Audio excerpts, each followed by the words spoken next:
Greetings and welcome back to room 303 in AP English, and we turn now in our Iliad lectures to book number 4. So let's turn now. If you haven't been following my lectures, make sure you hit those at learnstrong.net. Go down that left-hand side to the AP folder. We've already lectured Iliad 1, the invocation of the muse, the fight between Achilles and Agamemnon. In book 2, we've got Agamemnon's dream sent to him, a bad dream sent to him from Zeus, and the cataloging of the troops. And then in book 3, we saw Paris versus Menelaus. We saw Helen versus Aphrodite. And of course, we are going to end book 3 with the assumption that because Menelaus took care of Paris, it's over. Well, not too fast. First of all, the hope that you have read book 4 on your own, and you're now coming to my work to kind of supplement what you're already doing. Remember, our learning theory is that challenge that I'm always going to give you to connect new information to old information in meaningful ways. And we do that again through our annotative process by answering those 3 guiding questions. At level 1, what does the text say? Summary. At level 2, what does the text mean? 2A, themes, messages. 2B, rhetoric. Not what Homer says, but how he says it. Again, we're focusing on symbolism and irony, so let's be looking at that while we're doing our study. And then finally, at level 3, how can I relate to this kind of information? First, how can I relate to the earlier books of the Iliad? So we're always making references back. And then, of course, how can I relate to other texts that I'm familiar with as well? And then finally, of course, and most importantly, 3B, how can I relate this information to myself personally in a meaningful way? Okay, let's do a really quick, brief plot summary of book 4. I'm going to argue that of all the 24 books, this book may be one of the most disturbing. Now, I know that surprises a lot of students of the Iliad when they first hear me say that. I'm going to try and make that argument, so sit up and pay attention maybe a bit. Why is this such a disturbing text on a number of levels? Maybe I'll share that one. We begin lines 1 through 84 with the council on Mount Olympus. Zeus is ready to say, well, I guess it's all over, and it will be Hera and Athena that will say, no, no, no, not so fast. This city has got to be destroyed, and everything in it's got to be wasted. And Zeus finally says, yeah, all right, if that's what you want. He will say to Hera, okay, but someday in the future, when it's my turn to jack one of your cities, I hope you're not going to have a problem. And Hera's like, do whatever you want. I don't care. I want to see Troy go down. The flippant nature of the opening of this book, the way in which they're laughing and drinking their nectar, and it's just an off-the-cuff kind of banter almost back and forth.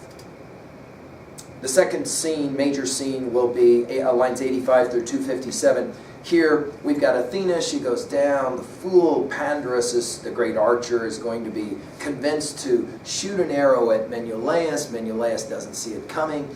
It would have killed him if it's not for Athena protecting Menelaus. So you can kind of see how Athena's playing both sides against each other to make sure that the truce that has been understood and vowed now is going to go away. Brutal, brutal. I mean, and these poor men, they got no idea that they are about to start to slaughter each other over the whim of a god in Athena, right? And of course, Hera. The third major scene, 258 to 489, I love Fagel's translation, King Agamemnon's hour. And he's going to challenge his troops right before the clash. And lines 490 to 630 is the clash. Brutal wartime pictures here. And it sets us up for our study of Virgil's Aeneid later. But in the Iliad, we haven't seen anything that compares to what we're about to see here. First-trained readers of the Iliad are actually sometimes stunned by the horror of this book. The gods will make their decision, and then men slaughter each other. All right, well, let's take a look then at the book itself, and we'll open now to book 4 and the opening lines. We are on Mount Olympus. Let's just now look at the opening lines now. And as I said to you in all of my prior lectures, dude, I wish that I could read the whole thing to you, and especially a book like this, book 4. I can't. I've got to jump in and then jump back out. Again, my assumption is that you're following along. I'll be working with line numbers, though, from the Fagel's translation, all right? Now, opening lines of book 4. Aloft by the side of Zeus, the gods sat in council, conferring across Olympus's golden floor as noble Hebe poured them rounds of nectar. They lifted golden beakers, pledging each other warmly, gazing down on Troy. That's how we'll begin. And I'll remind you when we finish with book 4, the amount of slaughter is so prodigious that men can barely even stand up anymore. It is, of course, unsettling that this is the game we're playing with the gods. We continue down a few lines later, roughly lines 15 or so. Zeus is speaking, and he says, "Nevertheless, clearly victory goes to Menelaus, dear to Ares. So now we plan how the war will all work out. Do we rouse the pain and grisly fighting once again, or hand down pacts of peace between both armies? Right? Do we let them keep fighting, or do we go ahead and do some kind of peace treaty? Right? If only it might prove well and good to all, to every immortal god. Men might still live on in royal Priam's citadel. And Helen of Argos, Menelaus, just might lead her home again." We're told. So he mocked, as Athena and Queen Hera muttered between themselves, huddled together, plotting Troy's destruction. There it is. So in other words, because of the judgment of Paris, Hera and Athena are determined to make sure that the city of Troy and all of its inhabitants will fall. True, to continue, Athena held her peace and said nothing, smoldering at the father, seized with wild resentment. But Hera could hold the anger in her breast no longer, suddenly bursting out, "Dread Majesty, son of Kronos, what are you saying? How can you think of making all my labor worthless, all gone for nothing? Mortal labor, the sweat I poured, my horses panting, spent from launching Achaea's armies, heaping pains on Priam and Priam's son. Do as you please, but none of the deathless gods will ever praise you." It's an interesting kind of argument that Hera makes to Zeus. We've heard it already in book 1. You can do what you want, but you got to remember your reputation. Dare we say it, your kleos, that notion of fame. In other words, the gods will not respect you if you don't listen to me and do what I'm telling you. Well, of course, insatiable Hera, Zeus will say. And then they get into it back and forth, right? The argument here is going to be ultimately that, well, you do what you want, Zeus will say, but I'm gonna attack maybe one of your cities. Hera is just flippant about it. Take whatever city you want. I really don't care, she says. All of them. You can take any one of them. But Troy, Ilium will fall, right? And so the decision is made. And it seems somewhat flippant. All right, so we had a solution. Everybody gets to go home. No, we're going to jack it all up. And the way we jack it all up is by sending Athena down to find Pandarus. And so that's exactly what happens. At roughly line 105 or so, Athena finds Pandarus, the great archer, halted beside him, and then she lets her challenge fly. Right? "Here's glory, son of Lycaon. Let me tempt you with your archer's skill." And of course, this tempt you thing will make us, when we study our Milton's Paradise Lost, think about how it is that the serpent Satan will tempt Eve, right? "Let me tempt you with your archer's skill. Have you the daring to wing an arrow at Menelaus? I bet you don't have the guts to do that, do you?" Calling into question his manhood, Pandarus, of course, is stupid enough to fall bait to this. Just think what thanks, what fame, Kleos, right, again, you'd win in the eyes of all the Trojans, Prince Paris most of all. The first among all, you'd bear off shining priceless gifts from him. You get Time if you'll shoot an arrow and kill Menelaus. Just let him see Menelaus, Atreus' fighting son, brought down by your shaft and hoisted onto his pyre, mourned with grief and tears. Come, up with you. Whip an arrow at this invisible Menelaus, right? Perceived as invincible because obviously he's this great warrior and just jacked Paris, right? Now, but swear to Apollo, wolf god, glorious archer, you'll slaughter splendid victims, newborn lambs when you march home to Zealous sacred city. So Athena fired the fool's heart inside of him, right? And sure enough, Pandarus is stupid enough to do it. And in a moment when we think that everything is finally going to be calm, everything gets generated again. When we study our Mallory together and the Arthurian motif, we're going to have a very similar kind of issue where a snake comes out and jacks everything right about the moment that we think we're going to have peace. One of the reasons why I say this is such a disturbing book is that it raises that fundamental question about conflict resolution without violence.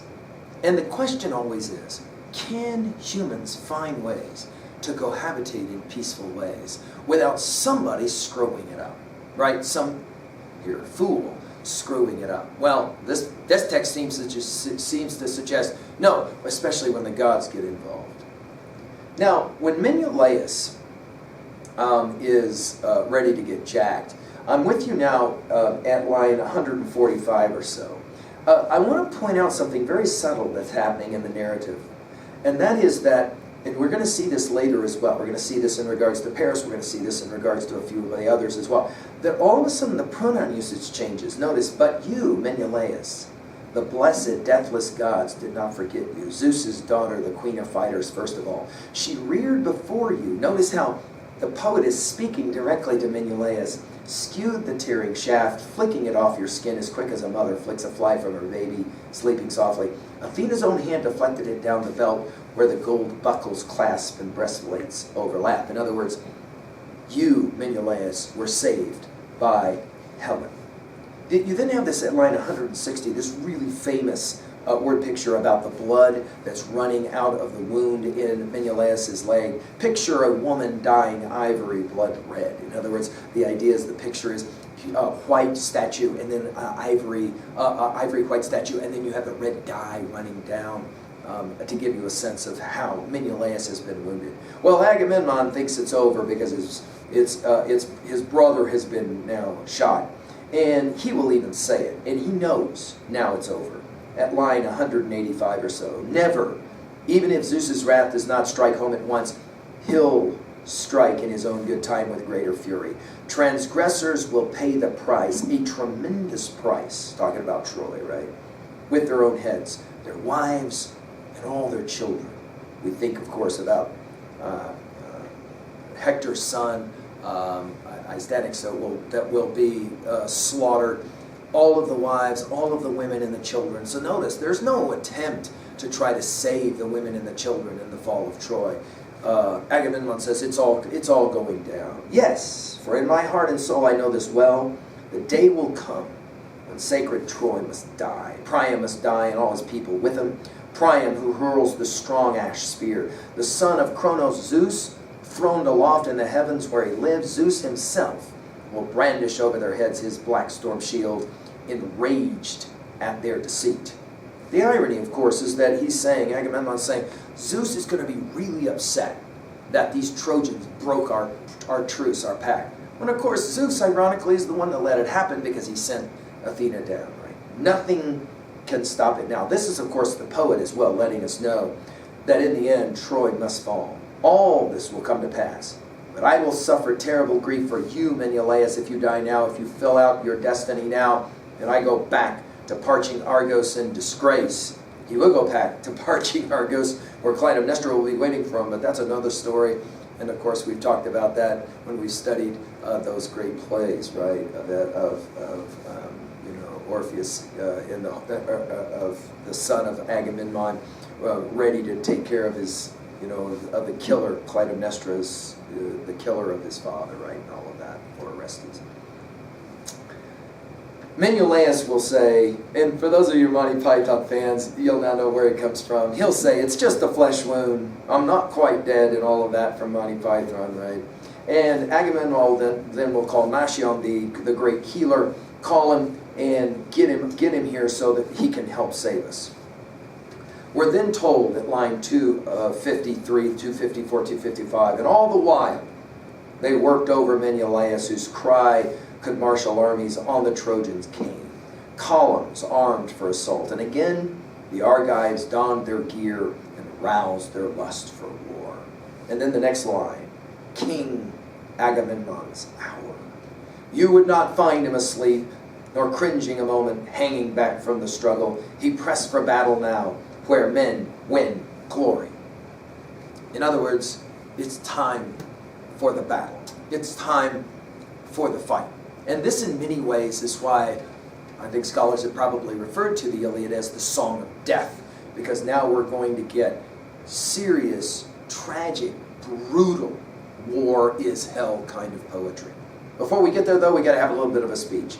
Line 267 and so on, he says it. My Argives, never relax your nerves. This is Agamemnon. Your fighting strength, Father Zeus, I swear, will never defend the Trojans. Liars. Note the irony again, right? Okay. They were the first to trample on their oaths, so vultures will eat them raw, their firm young flesh, and we will drag their dear wives and helpless children back to the beaked ships once we've seized their city. But any man he saw retreating from hateful battle, he would lash with a sharp burst of rage. In other words, if he saw anybody that wasn't excited to fight, you Argives, glorious braggarts, we think of Paris and his bragging, disgraces, have you no shame, just standing there dumbstruck like fawns, done in from hightailing over a big meadow, winded and teetering, heart inside them spent, standing there dazed, your fighting spirit dead? What are you waiting for? You want these Trojans to pin you against your high sterns, beached in the surf, to see if Zeus will stretch his hands above your heads and save your cavern lives? Of course, this is exactly what's going to happen. They are going to get beat back all the way to the ships, right? And we will then see Agamemnon begin to rouse his troops. He will rouse them. He will, in fact, even insult some of them. He decides not to mess with the great fighter Ajax. For Nestor, the old man, the old war horse, as he will call him, the old soldier, spurring his men with skills from a lifetime, I'm at line 355 or so, from a lifetime spent campaigning battles long ago, and King Agamemnon, thrilled to see his efforts, cheered him on with a flight of praise. Old warhorse, Agamemnon will call Nestor, if only your knees could match the spirit in your chest and your body's strength were planted firm as rock. But the great leveler, age, has worn you down. We'll think about these lines, by the way, when we study Alfred Lord Tennyson's Ulysses, right? You and I are old. Old age hath yet its honor and its toil. Death closes all, but something near the end, some work of noble not may yet be done, not unbecoming men that strove with gods. No question Tennyson is playing off of a line like this, where Agamemnon says to Nestor, man, I wish you weren't so old. But you know, if only some other fighter had your years and you could match with the younger, fitter men. And Nestor will respond at line 370, and he says, yeah, it's true. Now, old age dogs my steps. No question, right? No question. I mean, this is kind of one of those things where you look at it and you go, well, you know, it reminds us of Cicero's essay on old age. You can take a look at that one from our Harvard Classics lectures, right? So he talks with Nestor. He insults Odysseus, and Odysseus comes back at him at line of 415 or so.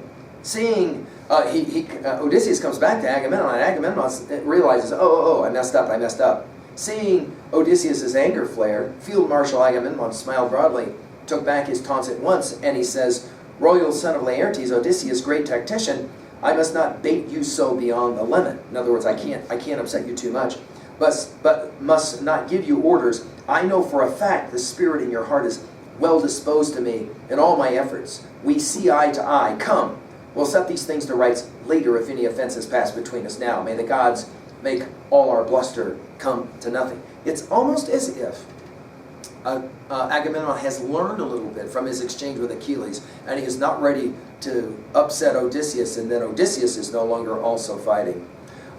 He taunts the great Diomedes, as well as his friend Stalynthus, who's there right next to him.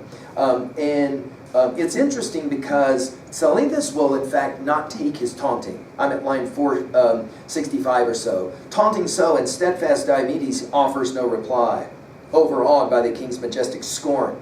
But Stalynthus, Capaneus' headstrong son, lashed back in style, quote, don't lie, Atreides. You know the truth. Say it.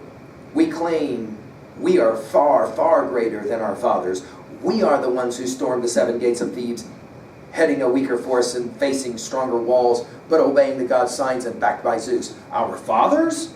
Fools. Their own bravado killed them. Don't tell me you rank our fathers with ourselves. Because one of the things Agamemnon had said is, your fathers were far better warriors than you. You can get a sense of the reverse psychology that's happening here. But, we're told, resolute Diomedes gave his pal a dark glance. Sit down, my friend. Be quiet. Listen to me. I don't blame Agamemnon, our commander-in-chief, for goading his combat-ready Argives into battle. The glory goes to him if the Argive fighters lay the Trojans low and take their sacred city. But immense grief is his if comrades die in droves. Up now, rouse our fighting fury. We're told that the Greeks march silently so that they can hear the commanders' voices that are talking to them. But at line 503, not so the Trojans. No, like flocks of sheep, another epic simile. In a wealthy rancher's steadings, thousands crowding to have their white milk drained, bleeding nonstop when they hear their crying lambs. So the shouts rose up from the long Trojan lines, and not one cry, no common voice to bind them all together. Their tongues mixed and clashed. In other words, they don't all speak the same language. Their men hailed from so many far-flung countries. Ares drove them. Fiery-eyed Athena drove the Argives. Right? So the Trojans led by Ares, Athena led by the Argives. And then we have it. Beginning at line 515 or so, at last the armies clashed. At one strategic point, they slammed their shields together. Pike scraped pike, with the grappling strength of fighters armed in bronze, and their round shields pounded boss on wielded boss, and the sound of struggle roared and rocked the earth. Screams of men, cries of triumph breaking in one breath, fighters killing, fighters killed, and the ground streamed blood. And then it begins. And while I can't read all of this to